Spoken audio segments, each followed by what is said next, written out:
Hello, everyone. Welcome to the SharePoint Concierge webinar. We've got a lot of good stuff for you today. First, welcome our Concierge clients and welcome to our guests today. The SharePoint Concierge service helps keep you folks updated with the new features that Microsoft is rolling out. And what we noticed a little over a year ago is some of the clients that we would revisit after implementations were even unaware that these features had been released. And a lot of this isn't new project stuff. It's just activating and maybe being aware that they're there. So that's the part of this. SharePoint Concierge clients, we can do some one-on-one to help activate or give some one-on-one training for the things that you might see here. And we also deposit the training videos we create each week, the recordings of these webinars, and any white papers or things that we pull together during the month to a learning site on your tenant. So you can make that available to all of your employees if you chose to. We've got a bunch of good stuff for you today. I would say probably 3/4 of our content today is for the business user. We've got one section that our guru, Rick Toner, is going to present. It's a little more technical and probably something that maybe your IT folks might do for you or dataBridge can do for you.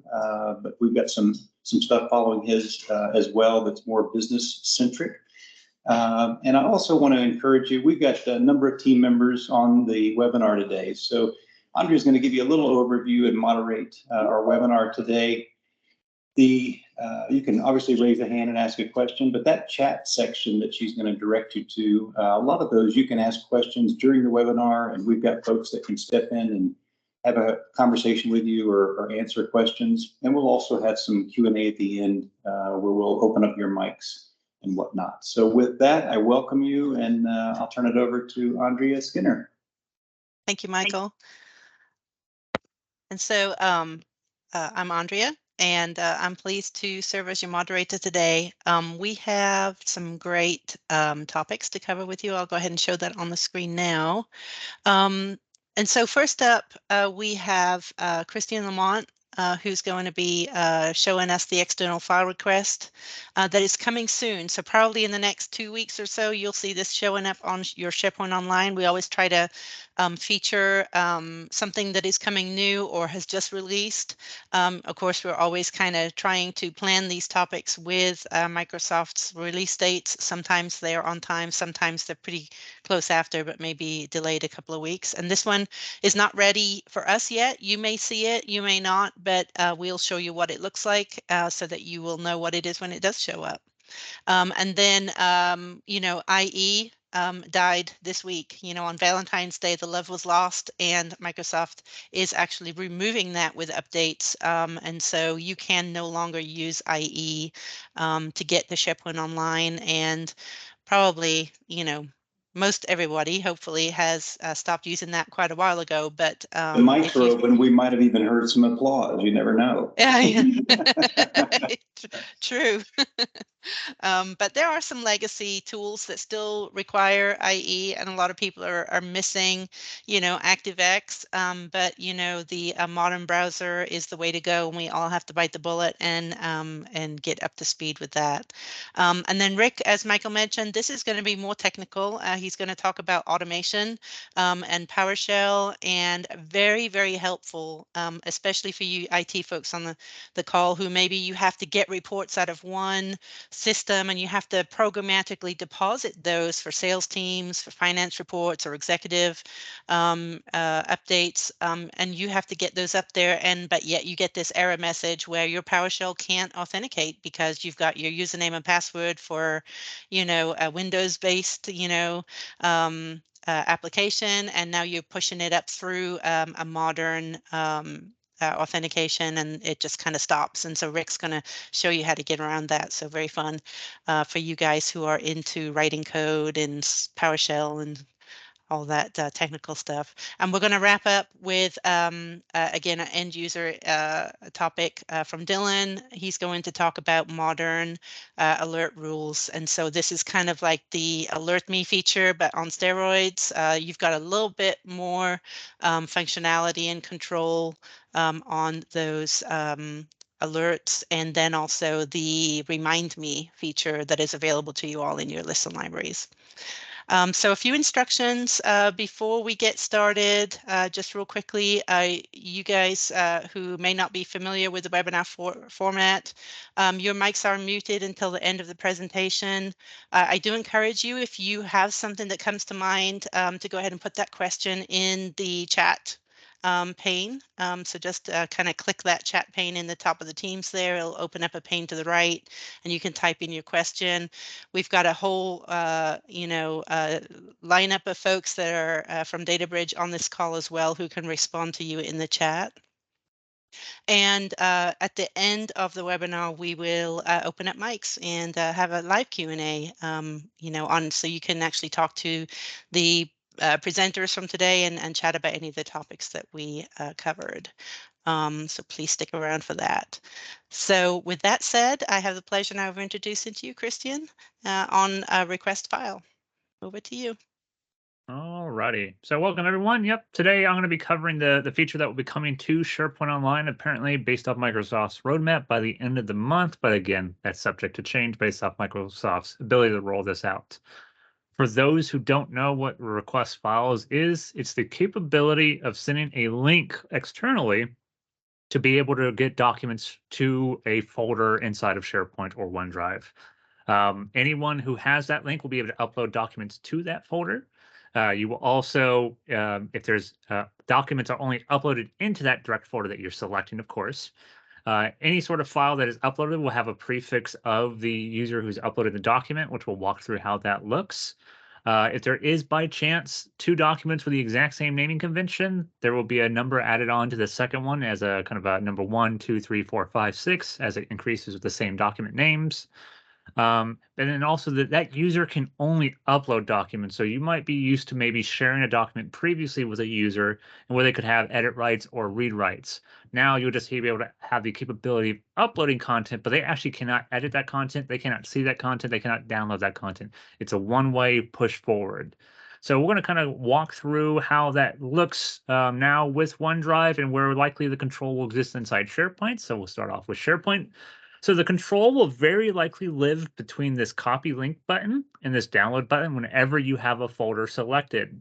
So as we go to OneDrive, we can see there's a request file button here between the copy link and download. So when you click on that, a prompt will pop up to say, hey, what is the prompt that we're requesting? So we'll say, requesting PII, and then we hit the next button. And so when that happens, we can either choose to grab a hyperlink that's automatically provided to us, so you can send that out at your leisure, or if you wish for the system to send an email out to a user inside your organization or group, or maybe an external email address, you can do so via here. As of right now, I'm going to go ahead and just say the copy link button for simplicity's sake and hit the done button. So now we have a new file request has been created. And so if we go back to one of our browsers, so let's go ahead and just open this one real quick for us. We'll go ahead and drop that in there. So in essence, we get a notification. When we click on that link, we get to say who was the person requesting it. So who's the person who originally created it? And then also the idea of the kind of description is going to be shown here. So I go ahead and say I select some files. Let's go ahead and just say I want to select this W2. So we can see which files are being uploaded. So let's say I want to go ahead and grab this one as well. So we have these two W2 files, and then I can do my name here. So this is going to be kind of the prefix that is appended onto the document. So if I go ahead and click the upload button now, it gives us a little indicator that says, hey, your document's been successfully uploaded. Now, if we go back into our folder here, we can see if it shows up on our end. The two documents have been uploaded. So in essence, we get that first name and last name as a prefix onto the document, and those are uploaded here. Again, this user does not have the capability to engage with these documents. It's a one-way push. So again, that's going to be a feature that Microsoft is pushing out coming by the end of the month. If you wish to ensure this is actually deployed to your environment, so this is going to be more of the IT side of things, your admins to ensure this actually is deployed. Inside the SharePoint admin portal, you will have to ensure that at the tenant level, anyone can share is enabled for SharePoint. So if you wish for this to be able to be usable by your user base, this will have to be available at the tenant level. And then if we scroll down to the section for these links can give these permissions, the folders one needs to have the view, edit, and upload to be selected as well. If both of those are selected, that will automatically be added to any sites that do have external sharing. Now, in our documentation, we will be providing to you guys at the end of this webinar, we'll also have the idea if you wish to have any sort of exemptions there. So there would be a little bit of snippet of PowerShell that tells you how do you disable this at either the site collection level or at the tenant level or at the site collection level. So again, if by chance you say, hey, we like the idea of external sharing, but we don't like the idea of the request to file, you can disable that if you so wish. But again, that's just another extra piece of knowledge for you guys to have to cater it to your user base a little bit more. Also, another caveat is this feature is not going to be available for any tenants operated by 21 Vinet or Office 365 Germany as of this moment. Again, I'm not sure if in the future that will be resolved, but those two tenants are going to be, or those type of tenants are going to be excluded from this feature. So that kind of concludes the idea of the upload control. Again, just let me take one more step back real fast. The control is also going to exist how it does right now for the share control.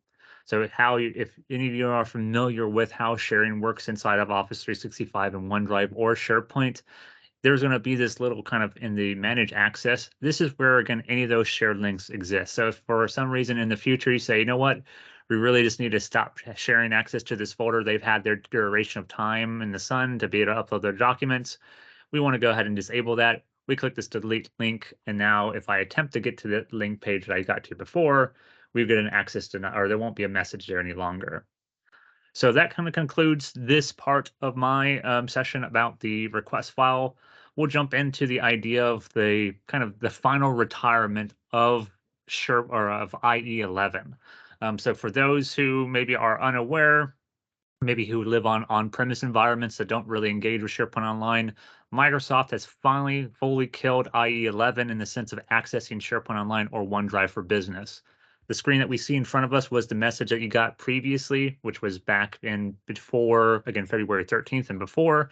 You used to get this message here where you could still get access to SharePoint Online or OneDrive for Business at maybe a lesser engagement in the sense of features or might be broken there.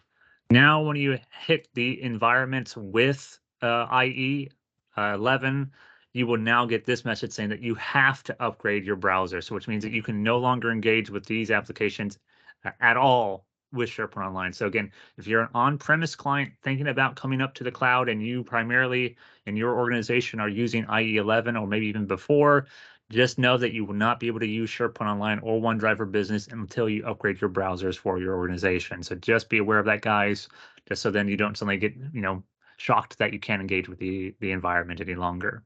So that concludes my sections today. I'll go ahead and pass it back on to you, Andrea. Thank you, Christian. Yeah, so thinking about a business use case for that request a file, I mean, I could see, businesses using that for onboarding new employees who don't have an account yet, maybe they're still in the interviewing stage. So you can send these links, and have them fill out their employment forms or submit resumes this way. And then you could also even onboard vendors that way as well, where you're collecting their W-9 forms and so forth. So very cool feature. And you don't have to be, you don't have to authenticate. You can be an external user. You just get in that link and it's basically just a grab my documents link, which is very cool. All right, so Rick is going to be up next and talk about this modern authentication workaround using PowerShell. Thank you, Rick. Good afternoon. Thanks, Andrea. So I just switched screens I was on. Sorry about that. There we go. So in your IG department, I don't know, with SharePoint Online, you have the ability to do automation, to be able to upload and download and add records and different automation options that you could do through PowerShell. In the past, people found this to be pretty easy. You'd write a script, you put a username and password, it might be a service account. And the problem is that over time, Microsoft's put on modern authentication, and the modern authentication with the multi-factor has actually caused problems where people have existing script processes. We have clients that have these processes down. We actually have some that it just broke in the last week. So this is becoming more and more common for things.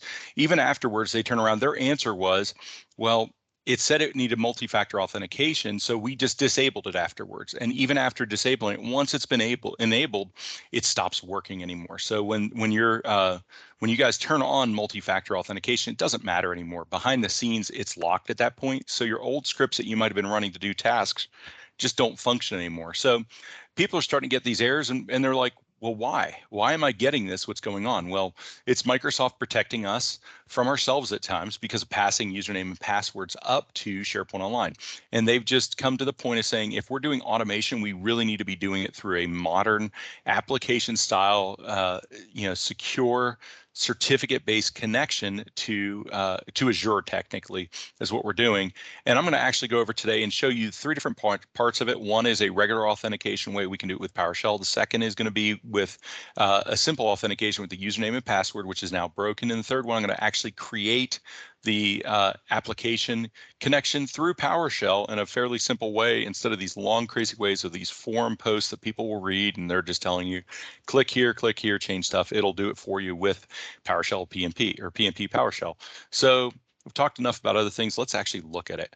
So at this point, what I'm going to do is go into PowerShell. I'm using Visual Studio Code, and this is actually going to be a 3-step process I'll do. These are different connection types. These scripts will be available to you guys and to your team afterwards. Just to let you know, the only thing it won't is my password, it's of course.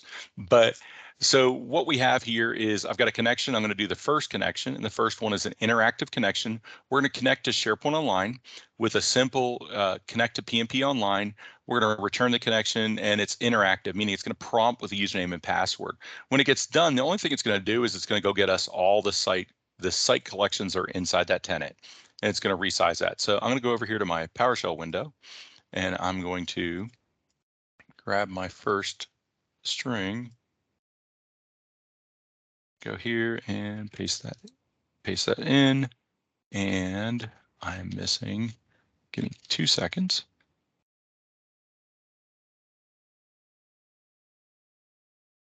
So my clipboard did not come across, so we'll fix that. Go. And didn't find, I see what's going on. Hold on 1 second, guys. I've got too much of my script.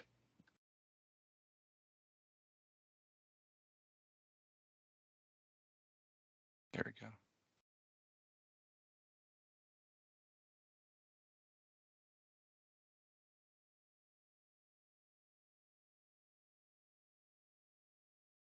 That'll work better. There we go. So at this point, I'm just going to run that script I have, and we're going to actually just execute it.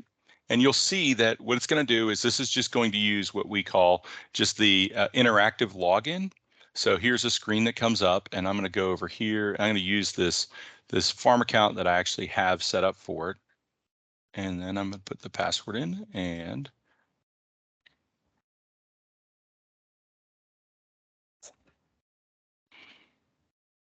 I'm going to log in. Of course, multi-factor is, like I said, everything's set up with multi-factor on here. So I have to approve it.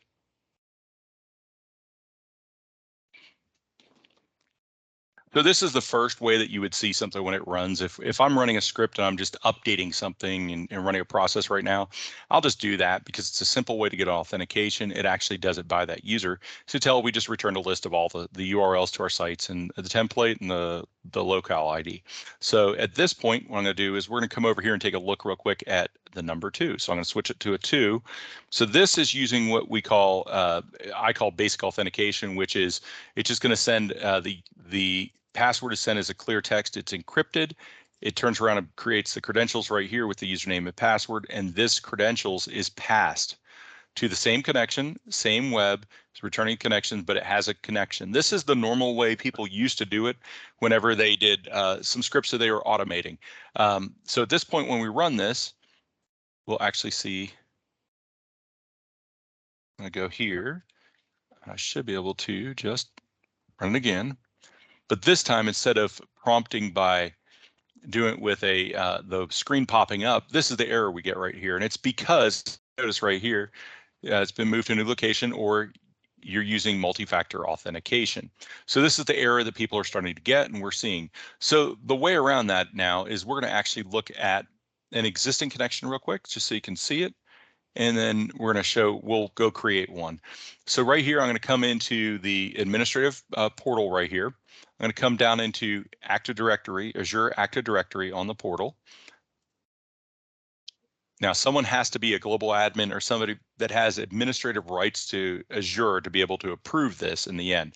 You can come over here to applications, and this is the interface recently has changed. I think for the better. People used to get lost at trying to find the app registration, but we're going to go to app registration. You can see in here, people will see there's forums out there or blog posts to talk about how to create these. You do a new registration. This is one that I already had in here, and I'm going to show you.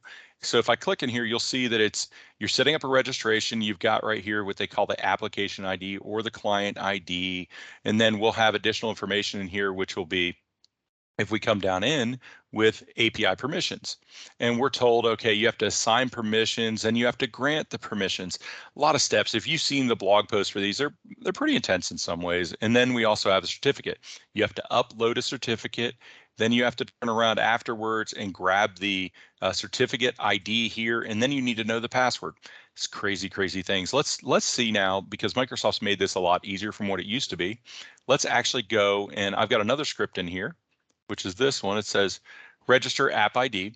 And we're just going to have a few pieces of information here. One is the tenant. So that's going to be your URL that starts with onmicrosoft.com. We've got the application name, whatever you want to register and show it as, which we have. And then afterwards, we have the, I've got it in here twice. We'll get rid of that one. After that, we're going to have the password. This is the certificate password. You can actually encrypt this, whatever you want. We're just going to keep it in here for demo purposes. It's just not encrypted. So this is actually going to be the password that gets assigned to the PFX itself when they get generated locally. And then by default, it's going to put in here the years. How long is this certificate good for? In other words, how long is your connection good for? By default, Microsoft's putting 10 years on there, which I think is great. Based off your policies and whatever you have, you may do a shorter time frame on these. But and I put mine as 2 years just for right now so you can see it. And this actually is defaulting with default permissions of what SharePoint needs normally. So we're going to give it permissions to be able to go look at users, to go look at sites, all sites, and to be able to go into sites. So instead of having it where you have to be a site collection administrator or an owner of a site to be able to script and do things, everything is through the application and gives it the permissions through there. Then we're going to turn around and make one last piece. Is we're going to take that registration and we're going to actually pull it out and put the client ID into a text file so that we can just use it. So all this will get generated at this point. Let's go run this so you can see. If I go back here, I'm going to do one level deeper. Go into security folder and go here, and it's just register. So at this point, this person is going to need to have, like I said, Azure Active Directory permissions to do this. The first person that comes in doesn't need to, the one that runs it. But for the whole thing, for this purposes, I will actually use my Get SharePoint account right there.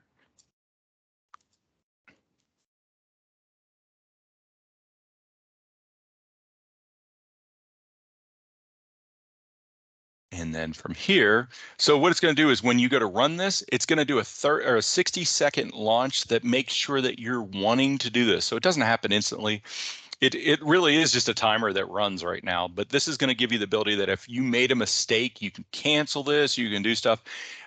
It will start generating stuff, but it won't be finished is where we're at. So this is just going to run, like I said, the idea is that this is going to create the certificate, and I'll actually show it to you after we're done on here so you can actually go see it. And I'm going to show you the files that deal with it. And then after we get done all that, we're going to actually test the connection and show you that this is what you would do whenever you're using Windows schedule tasks or you're running something. And actually, it's even if you're running something like a runbook in Azure, which is an encapsulated PowerShell scripts that you can run in your tenant itself to run tasks if everything stays up inside SharePoint or inside that environment.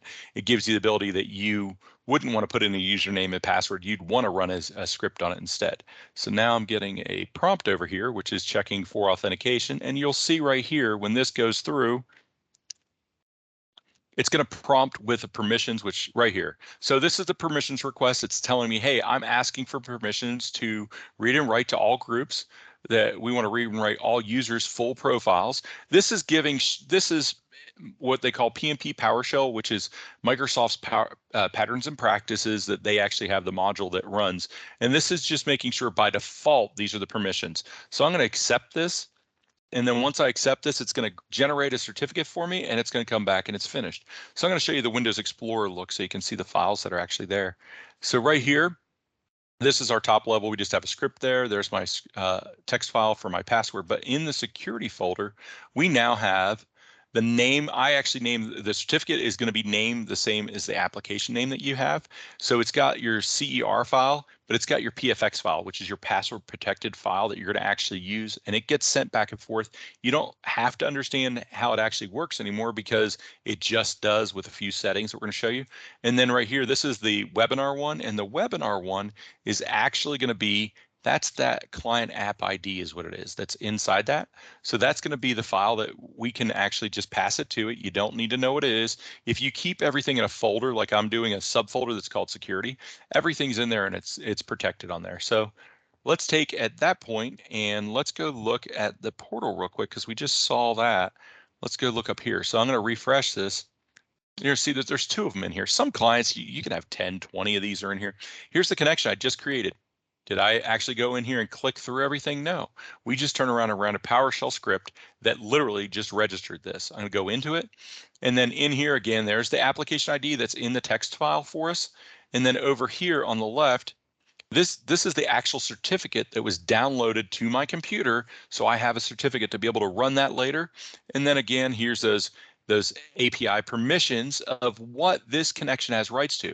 So this gives you the ability that we can read, write, and do everything else we need through the permissions that you're coming through Graph, Microsoft Graph, and actually through SharePoint, but it's all the permissions are assigned there. So that gives us everything we need to run it. So at this point, let's actually go look at the code. So again, I don't know if I emphasized on this, but right here, this is literally the only line that runs everything. So we can tell right here, we're just registering -PnP Azure AD app. So the application name, which we have up here, the tenant. So this is going to be my test tenant, which is get_sp on Microsoft.com, the certificate password that we generated that we chose, and then also right here, the years right here, the valid years it's good for, and then interactive just tells it prompts with the window to let us see it and everything. As we're generating these, I consider these are good to have as interactive because we want to make sure we've got them right. All right, back over to, so we've tried so far, we've tried the connection, which we do the prompt every time a script runs, which is great when you're just running it as a user and you have permissions. The second one we did is we did the old-fashioned way that used to be. We just passed in a username and password. As you saw, it failed. So now we're going to switch over here and put this to a number 3, which is going to be to come in here with a client certificate. So client certificate, if you notice, all 3 of those you're using the same command. It's just we're passing in different parameters. This one uses the client ID. That client ID, if you remember, is actually the ID. And I'm looking if I even have it. I don't. Give me 10 seconds, guys. I don't have, do I have it? Hold a second. Looking. Oh, it is. It's right here. So the client ID is right here. It's read from here, file client. Sorry. I do have it in here. I just didn't look far enough. So the client ID is in that subfolder that we saw, which is this right here. That's actually going to be the client ID. So everything is encapsulated right here in the security folder for you. So you don't have to actually remember it every time. We just turn around and say, hey, here's the client we're connecting to. And then that gets us to application. We are doing, like I said, we're doing the password here. If you know how to, all you have to do is you can actually have at the current machine level, you can encrypt the password prior to being here and have an encrypted password as a text file that lives in this folder. The encrypted passwords, the secure password way of doing things right here, the secure string is machine based. So just remember that. You can't just copy it over if you're going to do it to another machine. You have to prompt it, run it on your machine, and then you can actually use that in Fed if you want to keep it absolutely secure. And the great thing is it is machine based, so it's going to keep it secure for you. This has, like I said, that's a PFX file it's going to be using. And then at this point, it should turn around and return the tenant. So let's actually run it right here. Go in here and go back, and we're going to do a test. So at this point, we are at, remember, the number 3, which is going to be the certificate level to be able to run it. And there's no prompts. Hold on a second. I am not on the right one. I thought I saved it. I did. Hold on one second.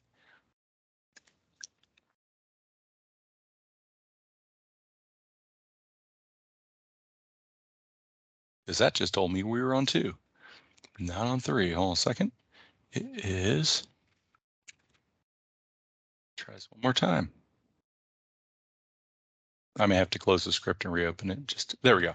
So at this time, if you notice, it just ran. Now, this is actually even really, really beneficial in case you were running a script with multiple times you're connecting to different sites and you're running a process, because you'll find that interactive way, it prompts you multiple times. If you're doing the interactive, it doesn't keep the connection when you're doing a different connection to different spots. When we're doing the certificate, we can just pass that connection and do the next connection. And it's very quick compared to other ways. But this actually returns, like I said, just the ability to see your content or to script it and automate it based off of we didn't do a user, we did an application role is what we actually did with the permissions. So give me one second, we'll go back over here. And the one thing I would say is, so in here, if you notice, like I said, this is going to, sorry, there we go. How about that? We're on the right screen. This creates an Azure Active Directory app is what it does. These are something that give you the ability, the role comes through the Active Directory app. In the bottom, I have 2 links here. The links are actually going to deal you with just understanding all the different kinds of authentication of what we just went over. And then also the other one is connecting and understanding how to connect. So at this time, Andre, I'm going to pass this back over to you. Thank you, Rick. Yeah, this was really, really insightful. And so I know that this was also pretty highly technical. But the bottom line is, do you have reports or drawings that are getting updated very often in other systems, and you need to make those visible to either, the rest of your staff or maybe even external folks. I know for construction industries, there are, drafts that are in constant iterations that need to be shared with architects or people out on the field. And so making sure that, this version control, this is a great way to make sure that, you've got files that are regularly coming out of one system and making sure that they get updated and pushed up to a very collaborative and shared environment. So thank you, Rick. So we'll head over and hear from Dylan now on that SharePoint alert and date reminders. Thank you, Dylan. Hey there. Yeah, so in today's presentation, you'll learn how you can create your own alerts using a rule-based method which builds upon the classic SharePoint alerts, allowing for more fine-tuned triggers. And then after that, I'll also touch on how you can set up your own, like do-it-yourself date reminders without having to build something from scratch in Power Automate. And these are features that specifically the alert rules are super easy to use, doesn't require much to get up and running other than maybe having, edit rights to a list or library. And it should work for any list or library and, not require any kind of licensing or development, anything like that.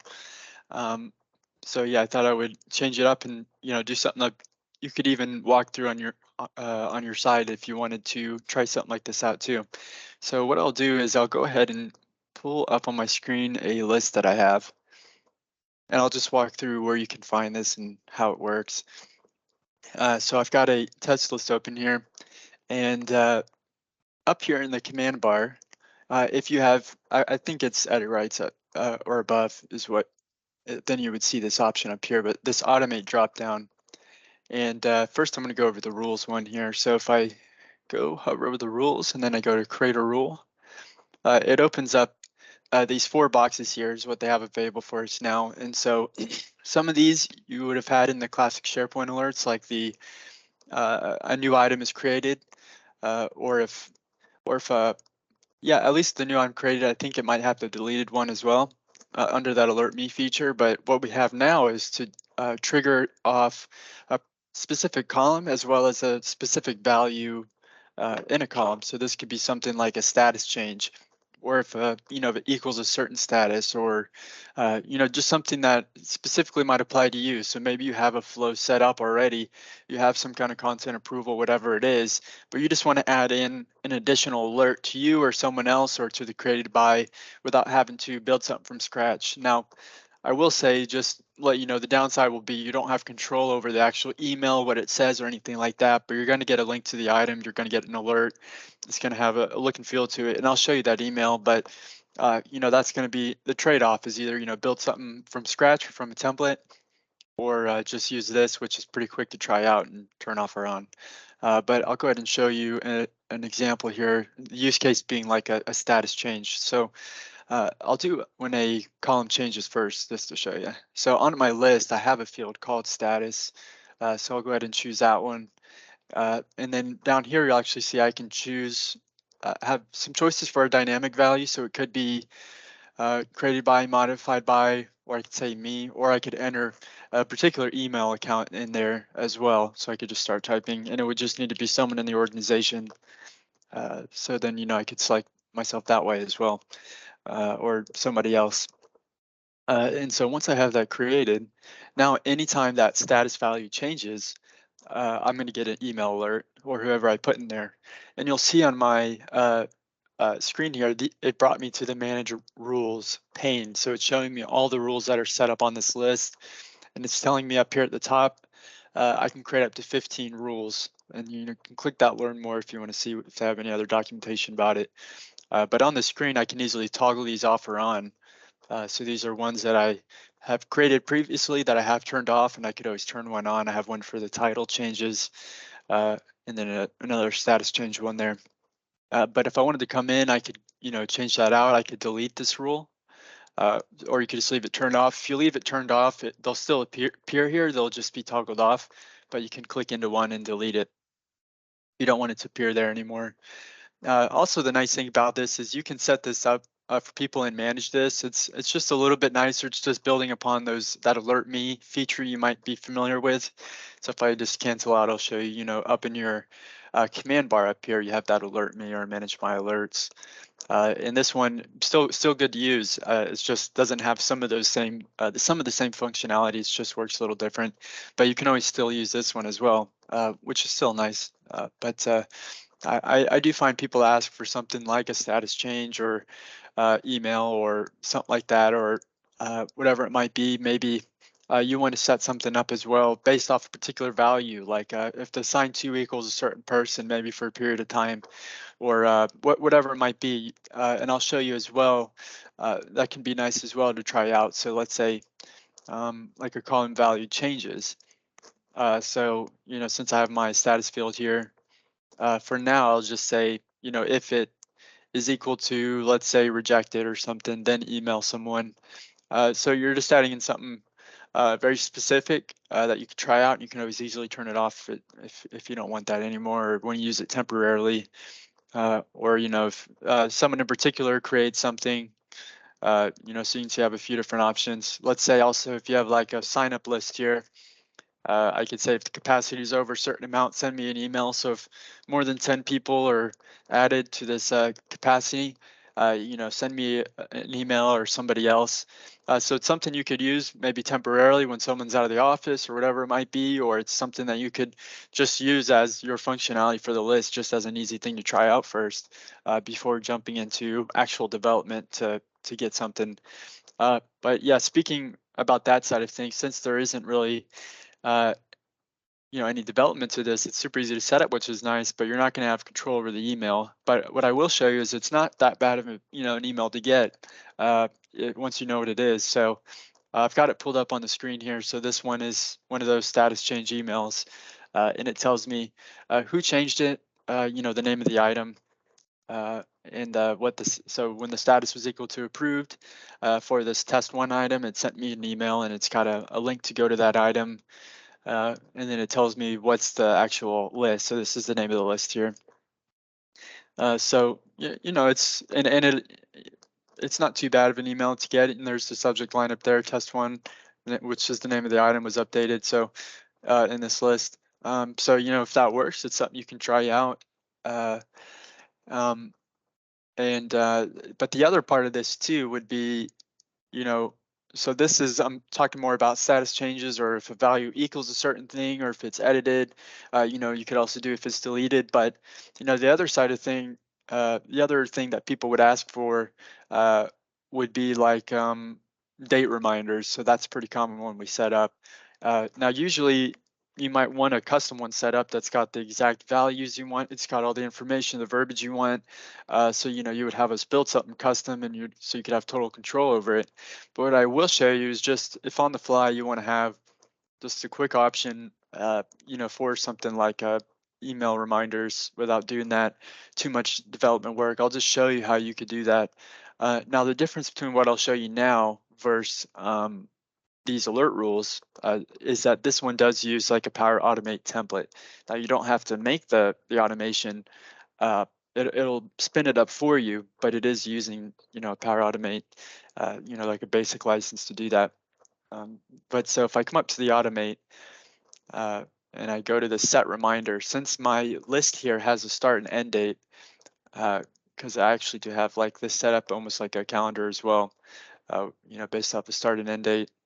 So I can come in and see those two fields here. So if I wanted to do one, let's say on the start date. So if I wanted to get a reminder, let's say a few days before that start, any start date, whatever that might be, just to get a reminder. So if you had a calendar set up, an expiration, whatever it might be, I could just hit continue. And then here I'm just going to choose what's the name of the flow, and then more importantly, how many days in advance you want to get that email. So, I could just set it to 15 days, 30 days, whatever I want that to be. And then it's going to go ahead and create that flow. Now, it's pretty easy to spin this up, but if you can make changes to it, but that's where this is going more to the development side of things. So if I go into my flows here, I've actually got one of those reminders pulled up in automation. So just to show you how you can get there if you are going to go this route and try this out. If I go over to the integrate Power Automate, I could say this one here, see your flows. These are the different options for Power Automate here that I can click. So for instance, I could click see your flows, that option there, and it just pulls up any ones that I have created that are associated with my account. So for instance, here's the newest one. So I could click on that. And just to show you what it looks like, really if you're getting more into this side of things where you want to do customizations, you might almost just want to create one from scratch that does exactly what you want. But this is always an option as well. So if I come in, you'll actually see, it generated this for me, and it has it passes in dynamic values from when I created it through the list. It's spinning it up based off the day and sending an email to me specifically. Technically I could come in and change some of the emails, some of the different things in here, but yeah, I won't get too much into that. But just to show you, it is dynamically creating this as a flow, with my list, all of that kind of thing, the amount of days. So that would be, so in total, you could have something on an existing list you already have. You could easily have some status change alert set up. You could have, if something is expiring, you can get a reminder. So there are a few things that you could, realistically set up for yourself just to try out.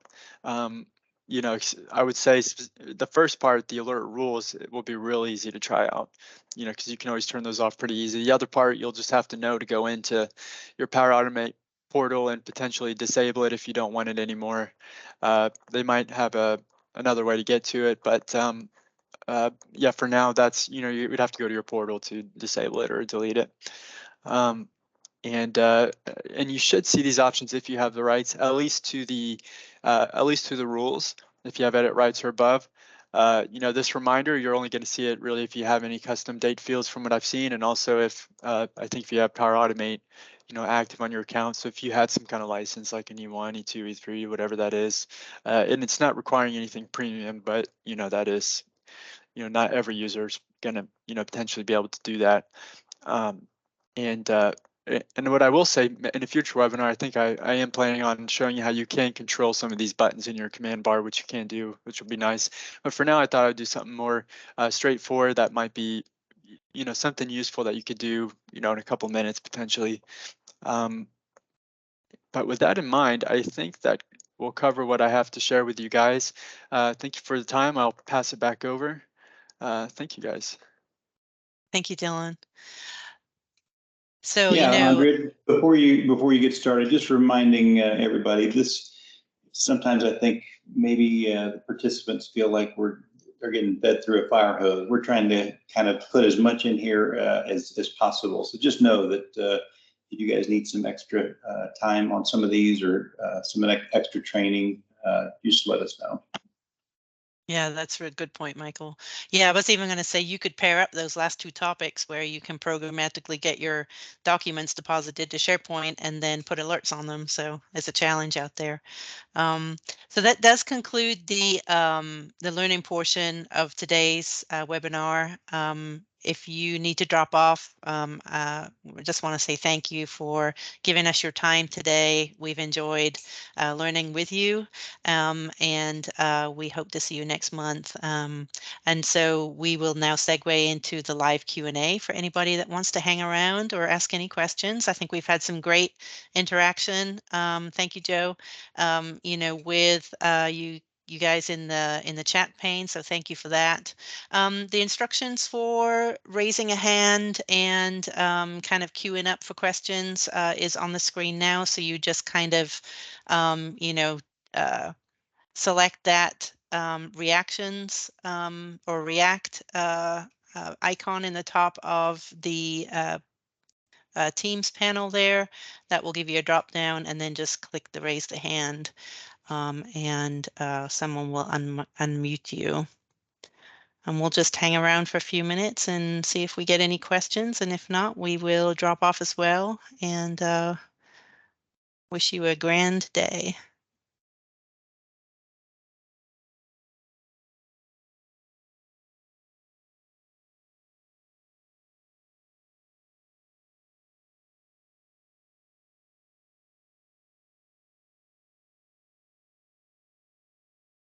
And also, if you'd like any consulting on applying any of these topics that we covered today, please reach out.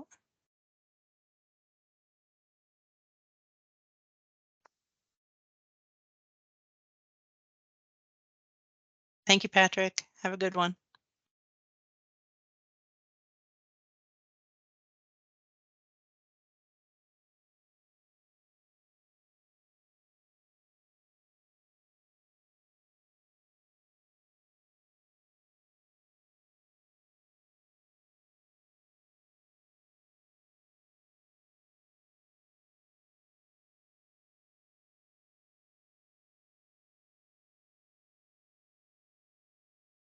All right, so I don't see any questions, no hands raised. We'll hang on just for 10 more seconds. And if there are no questions in by then, we'll go ahead and conclude today's webinar. Great, going now. Last one just left. Okay, cool. Thank you all. Great job. Thanks. Bye. Well done.